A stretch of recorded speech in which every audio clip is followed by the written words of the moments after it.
Sarah, you don't know of anyone not making it from the commission, do you? No one has communicated that they would be absent this meeting. Okay. Okay. Sounds good.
Hello. How are you? Good.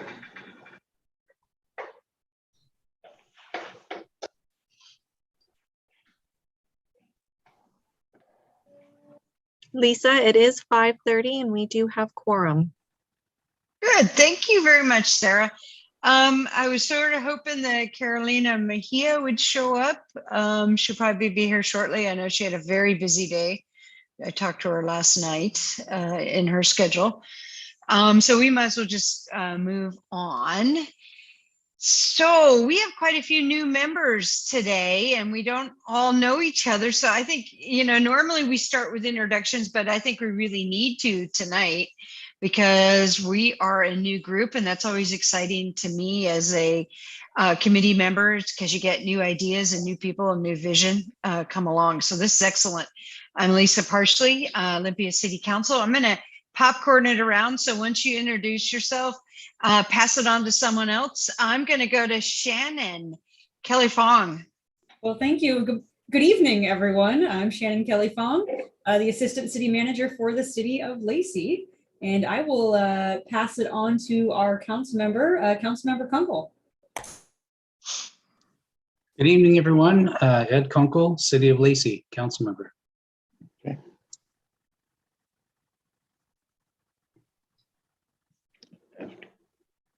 Peter, why don't you jump on? Thank you. I'm Peter Agabi. I'm a Tonga City Council member. Good.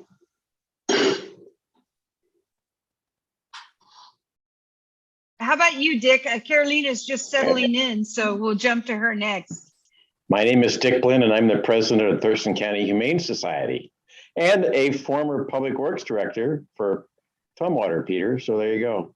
In fact, the first public work director for Tumwater. Carolina, we're just introducing ourselves. Okay, good afternoon, everyone. Carolina Mejia, Thurston County Commissioner for District 1. Fabulous. And then our fearless leader, Sarah. Hello, everybody. I am Sarah Hawk, Executive Director for Joint Animal Services. Fantastic. I am the chair from last year, so I'm sort of running the meeting at this point till we get the election of the officers. So I'm looking for an approval of an agenda, please. Move to approve the agenda as submitted. I'll second. Any changes? Any concerns? Hearing none. All those in favor, please say aye. Aye. Okay. I didn't hear any dissent. Now we're moving on to the election of the officers, and we'll open up the nominations for, should we do vice chair and then chair? Sarah, what's your recommendation on this? My recommendation would be chair first, so that person can take over and run the elections after that, as well as the rest of the agenda. Okay. All right, let's do the nominations, and then if needed, I can step aside and let someone else run. Carolina. Do that. I would like to nominate you again, Lisa, since you did it last year and you have the experience for it. I think right now you are the longest sitting committee member, so please keep leading us on. Okay. Are there any other nominations? I Hearing second none. your nomination. Oh, very good. Thank you, Peter. Thank you. Any more nominations? Can we do this by unanimous acclaim? Is that possible? I think Roberts lets you do that. Someone know Robert's rule better than I do.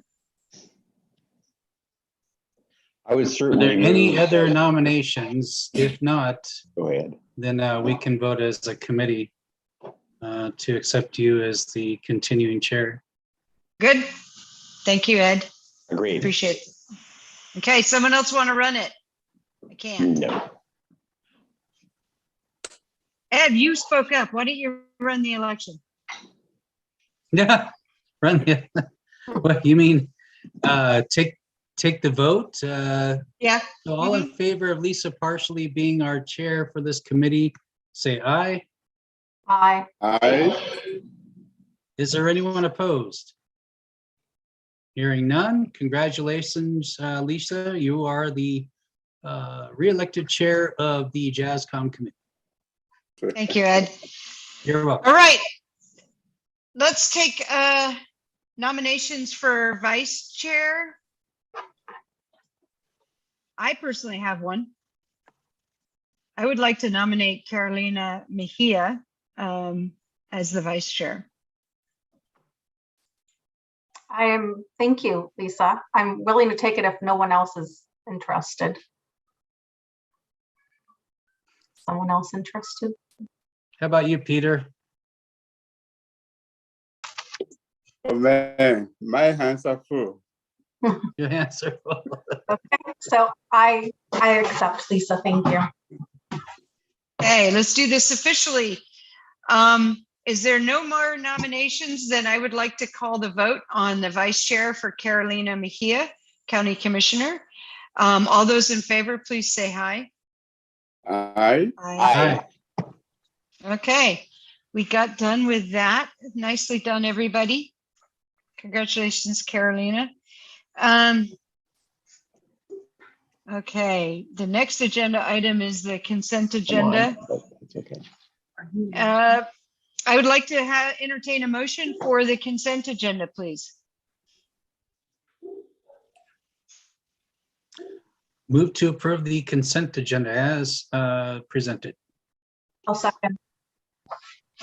Any changes, pulls, or Uncertain. comments? Not money. Okay, hearing none, all those in favor, please say aye. Aye. Aye. Okay, we're moving on to public comment. Did we get anyone indicating they were interested in doing public comment? No, we do not have any attendees wanting to give public comment, nor have I received any written comment. Fabulous. All righty, we're moving right on to staff presentations and reports. Sarah, take it away. Thank you. Hold on one moment.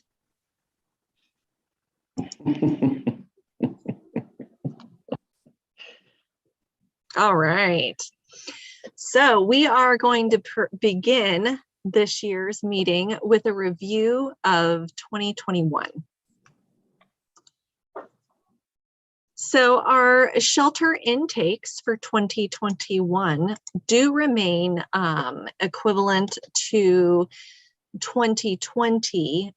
We stayed roughly the same this year at 2,586 animals. Last year we were at 2,552. We have definitely noticed a decrease in animal intake since the beginning of the pandemic. Again, I would note that some of this is because there is a lot more flexibility with people working from home. People do have more time to handle issues that may arise, whether it's rehoming their pets themselves, or even when they come across a stray animal, people are taking the time to post on social media and to help network those animals and find their way back home so they don't have to come through our doors. So the animals that we are seeing currently are the animals most in need of our help. Positive outcomes. So this year, our positive outcomes were a little lower over last year, but there's some distinguishing factors to that. So our total live outcome for this year was 1,694 to last year's 1,809. We break up these live outcomes or positive outcomes by adoption, transfer, and return to owner. So this year we did adopt out more animals over last year. This year we adopted out 1,130 animals to 2020's 1,050. Transfer, we did see a much lower transfer number this year, and this is due to a lot of mitigating factors. So this year, shelters across the state and across the country noticed a huge, not a decrease in adoptions per se, but we remained fuller for longer. And so other shelters' capacity to be able to take in other animals from shelters such as us was greatly impacted this year. Our return to owner, again, I would note we're a little bit less than last year, but I do contribute that to the community really actively participating in trying to find animals homes. So people are out there networking on social media. We help them do that in a number of ways. We have our own Facebook page. And we also actively participate on social media when people are posting lost animals, and we network our way through that. And so if we can prevent an animal from even coming into the shelter and they can be reunited outside of the shelter, we do prefer that, mainly for the reasons to mitigate intake of animals coming in, as well as the stressful environment that it creates when animals are here. So we can't talk about the positive outcomes without talking about the negative outcomes. And so we did see a higher increase of euthanasias this year. And of note that I do want to point out, we did have our highest number of what we call categorized as other animals euthanized. This can be a variety from pocket pets, hamsters, guinea pigs, to rabbits, any of our livestock, chickens, pigs, goats, lizards, birds, you name it, are put into that category. And again, one of the things that we are seeing across shelters, especially here in Washington, is that we had an increase in those pocket pet type animals, the animals that you can still purchase in a pet store, to those are now being relinquished and they're not being adopted. So we've had a great number of, for example, rabbits sitting here for months with no outlet for adoption. And so that is why you see that increase in number. But I also want to put this in another way. So the other way to look at this is the in-shelter euthanasia versus the owner requested euthanasia. So these are people coming to us because they cannot get into the veterinary clinics or they cannot afford the euthanasia themselves. And so the last 2 years during the pandemic, we have seen an increase of owner requested euthanasias that are coming in from the community requesting that we euthanize their pets. And of note, you can see the highest so far that we've done, it was this year. I do want to note as well, comparatively pre-pandemic to the pandemic. So pre-pandemic, only about 40% of our total euthanasias were owner requested euthanasias, and that has increased to 53%. So that is a 13% increase in 2 years. So the need is definitely there, and it's a service that we can offer the community to make sure that euthanasia is happening in a timely manner when it is necessary. One of the other ways we like to look at our shelter data is what we call our live release rate. So the live release rate is calculated, basically animals coming in, and then you subtract those live outcomes and then divide it by your negative outcomes. And so what you end up having is your live release rate. And so this year, our total live release rate, when you include all animals that come into the shelter for whatever reason, our live release rate was 77.5%. When you look at excluding those owner requested euthanasias, we have an adjusted live release rate of 89%. So it does significantly impact our live release rate when you include those owner surrenders into the mix. And it's important that we show both ways, because the animal welfare community, especially for funding and grants, looks at both. They want to know your total save rate, which is the live release rate, the lower number of 77.5, versus other organizations like to exclude the owner surrender euthanasia for that different live release rate percent. And so we've broken it down by species as well for you here. So for dogs, our live release rate was 74.4, but our adjusted live release rate was actually 92.5 when you take out the owner requested euthanasias. Cats, you see the same thing. Our live release rate for cats was 80.3%, when our adjusted live release rate was 89.3. And then other, our live release rate for other was 65% this year, but our adjusted live release rate was 86.7. So we had a lot of owners coming to us during the pandemic for those services, and it does impact our numbers. And so we like to make sure that we're transparent and communicate what those numbers look like and why. Moving on to field response, you guys are going to see a noted reduction by look of this graph here, as far as calls for each of the jurisdictions. And there's actually a reason for that. The way field calls were tracked in multi-ops, which was our old shelter software, tracked field response much differently. And I would even go as far as to say not as accurately, because every time somebody went out on a call, even if we were addressing the same call, it was counting multiple times. So every time you had to enter in a phone call, every time you talked to the complainant, those were each a call that was being tracked. And so with PetPoint, we're more accurately able to accurately track true calls. And so that's why you see what looks like a reduction. And that is because it's the all-encompassing call. Not every time we're having to have a customer service transaction item, basically, with the complainant or with somebody who we're working with. And so that's why those numbers look a little differently here. They were also tracking anytime the field officers were going out on a veterinary run, so taking animals to the different veterinary clinics and things like that. And we've eliminated those calls out of our tracking so that they're not included, because it's not a true field call.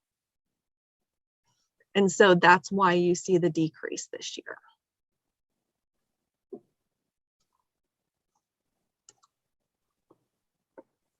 Our 2021 accomplishments, we had a very big year. We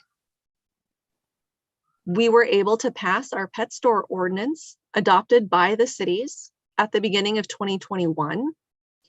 We had our new shelter software, our online licensing portal, our new phone system that we implemented because of the pandemic to offer better customer service, our integrated online public records request with GovQA. So no longer are we filling out forms unless people need us to fill them out for them. New volunteer software. We've transitioned to a virtual onboarding for volunteers and fosters to make it easier to become a volunteer or a foster with us. We held our first adoption event. For those who were not at the meeting, we participated in the Bissell Foundation's Empty the Shelter event. And this is the first adoption event we have ever done. And it was a tremendous success to us. We adopted out 85 animals that day, throughout the week. And so we were very excited with how it turned out. It was very successful. We also installed the modular building for the medical area and surgery suite last year. And finally, last but certainly not least, Thurston County adopted the budget for full services, which is the first time we've been at full services in 19 years. Thank you, Carolina and Sarah. Commissioner Mejia was a huge advocate for us to be able to get that done. Hey, yeah, no, it was needed. Questions? Anyone have any questions? I have one. And it's because I know a little bit about the veterinary communities across the state and the country. Do you think the increased owner requested euthanasias is due to the fact that most veterinary clinics could be as late out as 8 weeks and some are not even taking clients right now? Yeah. Yes, absolutely. And then coupled with the fact that you have a pandemic that is forcing people to make financial choices, some people cannot afford to have their pets euthanized. At the bare minimum, you're looking at a couple of $100s. You're looking at $200, $250 at the bare minimum for that to happen at a clinic. And that's a lot of money for somebody to pay out who is already struggling right now. Do we know if those numbers that you gave us are similar? They're not going to be exact, similar to what other shelters are experiencing at this point? I can pull and compare the data through Shelter Animals Count. We should be able to pull those numbers, and I can report back to you once I've pulled those numbers. Is the commission okay if we do that for the next meeting, just to get a feel if we're part of a trend? Okay, thank you, Sarah. Absolutely. I can I can also tell you from a veterinary, we do get a lot of referrals from veterinary clinics because a lot of the veterinary clinics will not euthanize for behavior and aggression. And so when you've had a dog who's perfectly healthy, but has perhaps severely bitten somebody a couple of times, they are still not performing those euthanasias and will actually push them to us instead.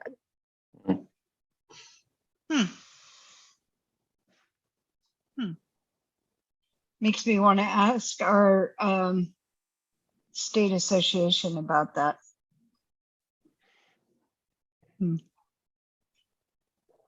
Okay. Anything else, Sarah? That's good stuff. I'm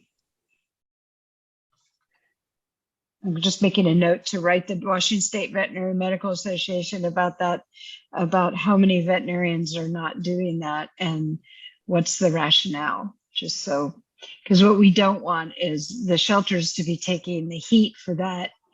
So that's interesting. Okay, we are on to action items.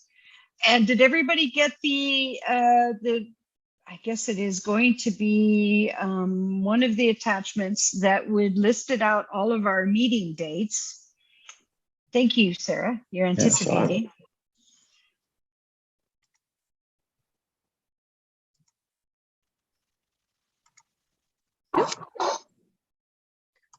There we go. Lisa? Yep. Can I Yes, please. So on number 7, August 2nd, that's a Tuesday. Oh, Oh, thank you. And and then it's also primaries too. on the next date, September 5th, it's Labor Day. So I'm not sure if we want to Yep. do it the week after. Nope, that's a good point. The 7th should have been August 1st. So that's my apologies on that one. And then I did not catch Labor Day. I caught 4th of July because that one was very easy this year. But I did not catch Labor Day. So with August, you said as primaries as well? Just that Tuesday night. So that becomes important because some jurisdictions might move their meeting to Monday night. Do we want to just make note of that for now, that that one may have to be moved depending on what it looks like, and check in Sure. with everybody in July? Yeah. Okay. Probably good. Just check. We can check in, and our schedules, at least Olympia's, are going to be finalized in the next few weeks for the year. Perfect. And then with the other one falling on Labor Day, do we want to move it to the following week, the 12th, just like we did for July? All right. I will make sure to update the schedule that I sent out to you with the updated dates and notes about checking in for August on there, so you guys have the complete schedule. Okay. So I guess, go ahead. One more thing just to point out for the audience members who might be watching, the attachment that the commissioners are looking at currently also denotes that, and what you're seeing up here on the screen, that the budget hearing is going to be on the 7th and not on December 5th, which is currently showing on the screen. Yeah. Just wanted to put that out. We can, if everybody agrees with this amended calendar, we could still potentially vote on it as an amended calendar, right? Is there anybody else having, thank you, Carolina, that was perfect. Any other corrections? No. Okay. All right. I'd like to entertain a motion for the amended calendar. So moved. Thank you. Here a second? Second. Fabulous. Okay. All those in favor of the amended calendar, and Sarah will be sending out the corrected one to all of us, please say aye. Aye. Aye. Okay, we got a calendar, Sarah. Yay. Yes, excellent. Okay, moving on to the director's report. And That's me. you again, this is good.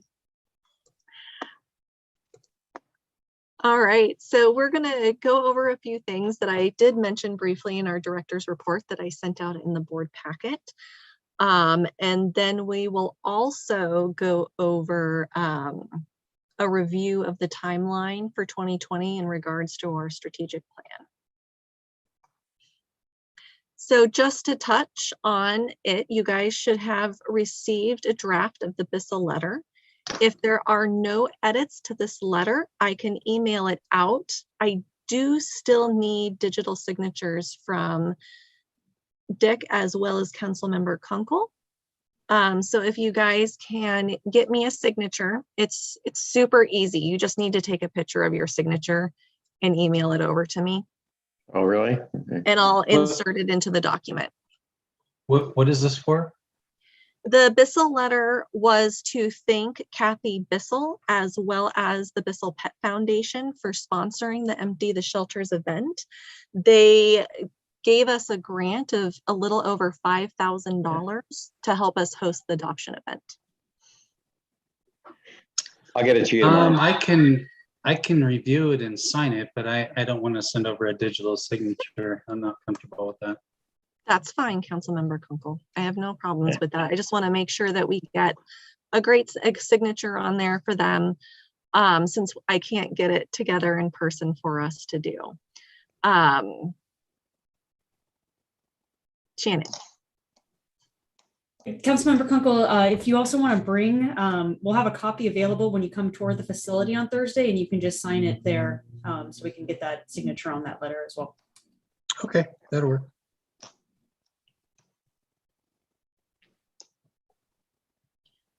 Did anybody have any further edits or anything on the letter that you saw? No, that's good. I liked it. An update on the sewer project. We are in the home stretch. The plumbing, the pipes were replaced. And the cement was poured. So now we're just waiting for the flooring company to come in and relay the laminate and tile flooring. And then we should be good to go. We have not experienced any further issues so far, but I will keep you guys updated and in the loop if that does change.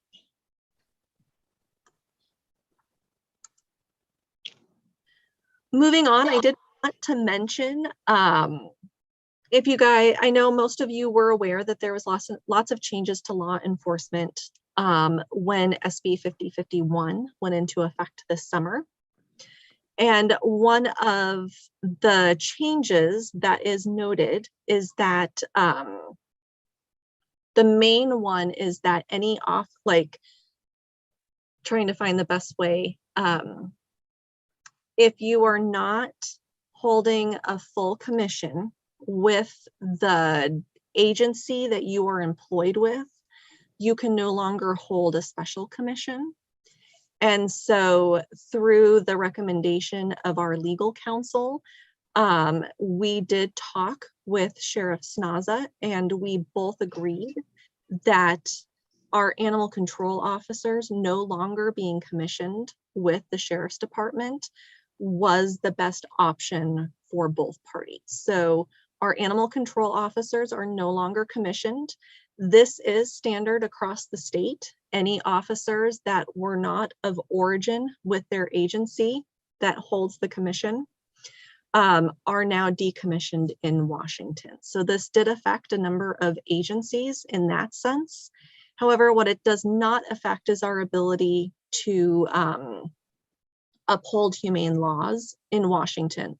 The RCWs denote our authority in being able to do that. And so we did feel that a commission was not necessary to begin with because the RCWs have given us that authority. The other change that did come with that is we can no longer be the agency to serve the warrant. We can collect evidence, and we can collect and make a recommendation to the law enforcement agency of the jurisdiction and partner with them to move forward with any cases that have criminal intent or moving towards moving towards making arrests or warrants or removals of animals at this point. So again, it's not a huge change because we already partnered with our law enforcement agencies to serve warrants, and we could only effect arrests, not make arrests. So again, it's very small changes, but it is important to note that we will need cooperations with our jurisdiction law enforcement agencies when we have discovered that there is criminal intent and need to move forward in that fashion with any kind of warrants or other recommendations. Do you guys have any questions about that? No.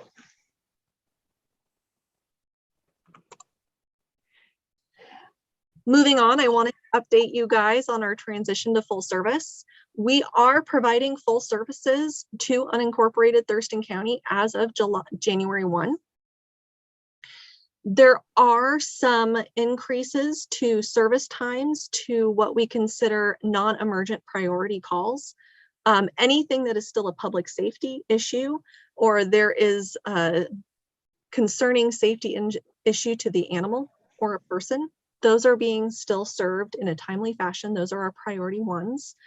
So that's abuse, neglect, bites, any injuries to people, or injuries to animals are being served in a timely fashion.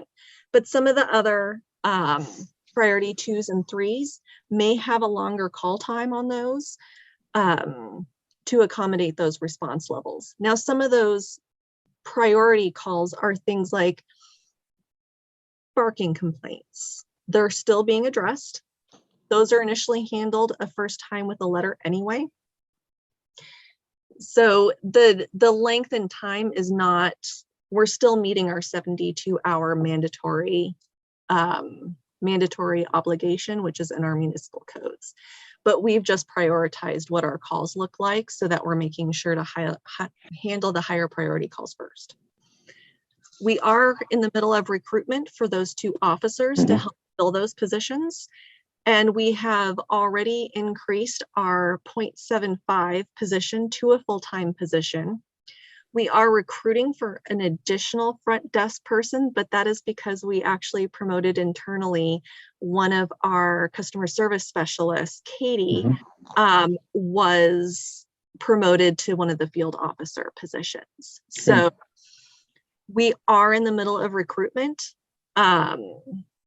And it's just a reminder to be patient. The field service officers are some of the longest recruitment periods for any of our positions, because thankfully our hiring process was already mostly in place, what is required by SB 5051 now.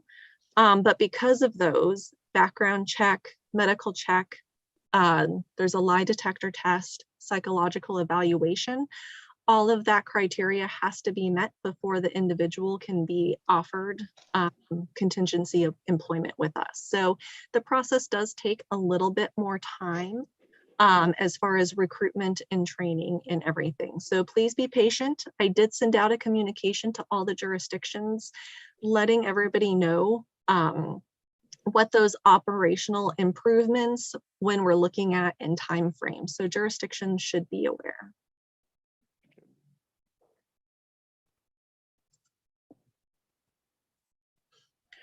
In November,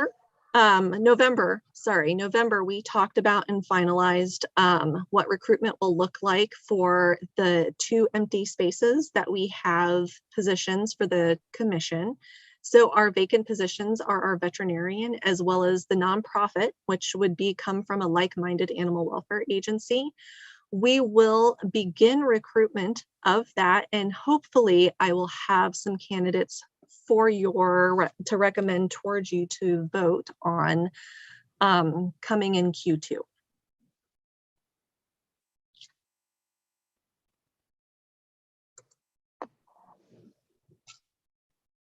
I wanted to talk a little bit now. I wanted to review what strategies as well as benchmarks that we'll be looking at in 2022 in part of our 5-year strategic plan. So 2022 is our first year. And I wanted to make sure I pulled out some of the ones that we will be addressing this year to look at. So in goal 1, becoming a sustainable organization with the capacity to meet the needs of our community. We are looking at performing a feasibility study to assess the current building's capacity and to provide the best care for Thurston County animals, as well as to conduct a governance study to assess the IGA and current governance structure. One of the things that we did talk about when we were reviewing the strategic plan was that some of this will depend on timing.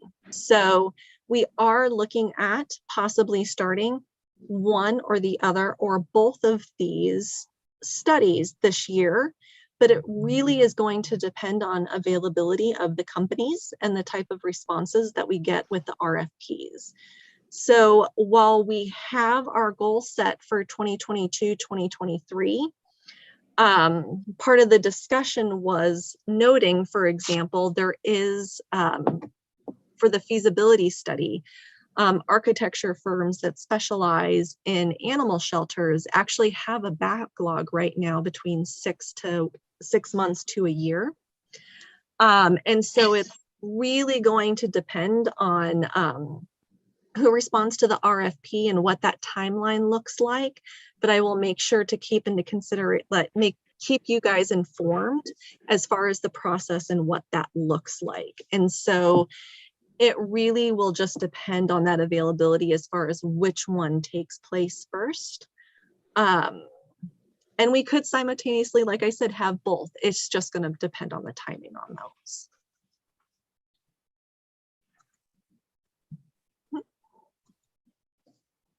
Hold on. There we go. In goal 2, expand and improve animal care and programming to support communities, pets, and people.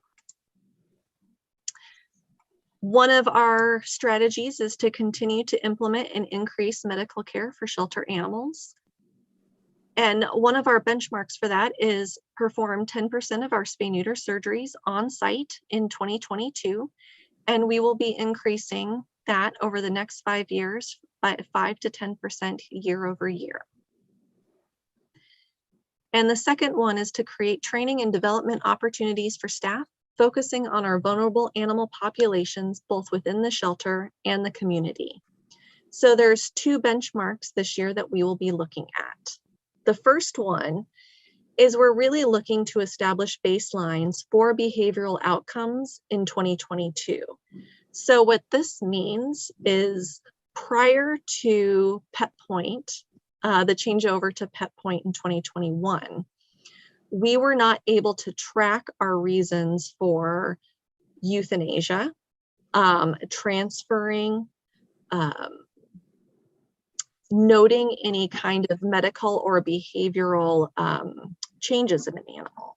So this year will really be establishing what those baselines look like. So how many, for example, of those large dogs that we take into the shelter, how many of them are adopted that we have noted that have behavior, what we call issues, but I don't always call them issues. Sometimes they just need a little extra training.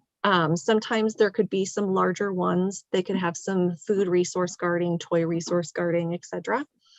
And so this year we'll be kind of establishing how many animals we adopt out that we would consider a behavior animal. How many animals are we euthanizing that we are considering a behavioral animal? And so we'll have those numbers to really look at and focus on and figure out what our goals will be moving forward, because we are noticing that our larger dog populations, when we're starting to look at those studies, do need a little extra help when it comes to that, whether it's training, a couple of visits with a behavior expert to set in some behavior modification, some little tricks and stuff that we can get them adopted. Sometimes those over exuberant bigger dogs who have not learned any manners yet, such as sit and stay, just need a couple little extra to work with them to get them adopted. And so that's what we're trying to figure out this year and be able to track that in Pet Point, which is great. And so once we've done that, we want to increase our positive outcomes for animals with behavior needs in ensuing years. So once we kind of have that number, we'll be able to establish more benchmarks moving forward of what those successes look like. And then our other one that's taking place this year is we will be implementing training for staff by the end of 2022 that will help ensure that our vulnerable populations are being focused on, whether it's in the shelter or whether it's out in the community. So another example would be a vulnerable population here at the shelter would be neonate kittens. So kittens that are required to be bottle fed every 2 hours are a very unique animal, and we can only create live outcomes for them when we have enough fosters to care for them. Goal 3, increase accessibility, inclusivity, and enhance community involvement. So we have a couple of different strategies this year, as well as benchmarks. So number one, develop more collaborations by leveraging our reputation and working with Thurston County entities, stakeholders, nonprofit organizations, and businesses. We hope to reintroduce humane educational opportunities and outreach events this year. Some of it will depend on the pandemic, but we have already started to increase those community events. We will perform annual meetings with each of the jurisdictions and provide updates on animal services. Number two, we're going to evaluate the language and DEI access of all materials, brochures, handouts, websites, forms, both handout forms and online. This year, our benchmark is we are going to look at increasing our language access to the website by the end of 2022. And three, are partner with Thurston County entities to promote joint animal services through the marketing and communication teams. And so this is an ongoing one. It starts this year and should be tracked over the next 5 years. And so we want to partner with jurisdictions to increase access to information out to Thurston County constituents. Questions so far?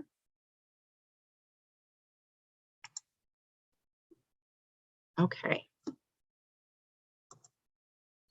Moving on, I did want to finish with an update of what we have been working towards so far this year in regards to the 2022 part of the strategic plan. And so what we have done so far is we have been working, so goal one, we actually have a meeting with the City of Lacey's consultant that they are utilizing for their capital facilities plan. And it's a great first step. I don't think it's a feasibility study, but I do think it's a great first step in assessing what some of our needs are here at the shelter and should help us better inform what we're needing and looking for when it comes to the feasibility study of the shelter. Goal two, we are continuing to work on our surgery suite. There has been some delay for purchasing on the medical equipment, and that's due to supply chain issues. We're hoping to rectify that soon, and we've been working with our buyer for the equipment to get it in and working with the city to get the equipment installed. We are hoping to have that, so long as there's no more delays, by the end of Q1. Goal three, currently we are working on presentations to all the jurisdictions. I have 3 of the presentations scheduled, and Olympia City Council's is to be determined. So I'm first speaking with Tumwater City Council on March 8th to present about animal services. Then on March 10th, I'm at the Lacey Council work session. April 13th, I will be speaking to the Thurston County Board of County Commissioners, and then I'll wait to hear and work with scheduling our presentation with the City of Olympia. But those have been, the talk has been started. We're just looking at dates. And finally, I wanted to share a happy tale. This is Penelope. She was adopted last year. Her parents call her Penny. And so she was a perfect example of what we would call a behavior cat. She was miserable here. She hid all the time. She hid under the towel. She didn't want to interact with anybody. But this special couple saw through that and took her home anyway. And they were patient with her, half the time feeding her under the bed, giving her time to come out of her shell. And now 8 months later, she feels comfortable enough to curl up in their laps, to sit on the couch and explore and be brushed. And her mom says she's one of the sweetest cats she has ever met. And she is so thankful that she has found her. And so that is Penelope, now Penny.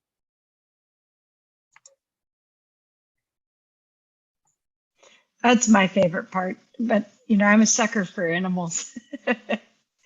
I kind of like encapsulates what we do for our animals on the Joint Animal Service Commission and the Joint Animal Services. So thank you.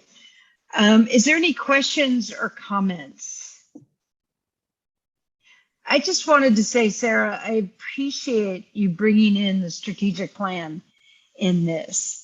And we need to do this in every meeting, just sort of a quick check-in, if that's okay with you, because that keeps the strategic goals that we worked hard on up front and lets everybody know where we're going with that and if we need to adjust them.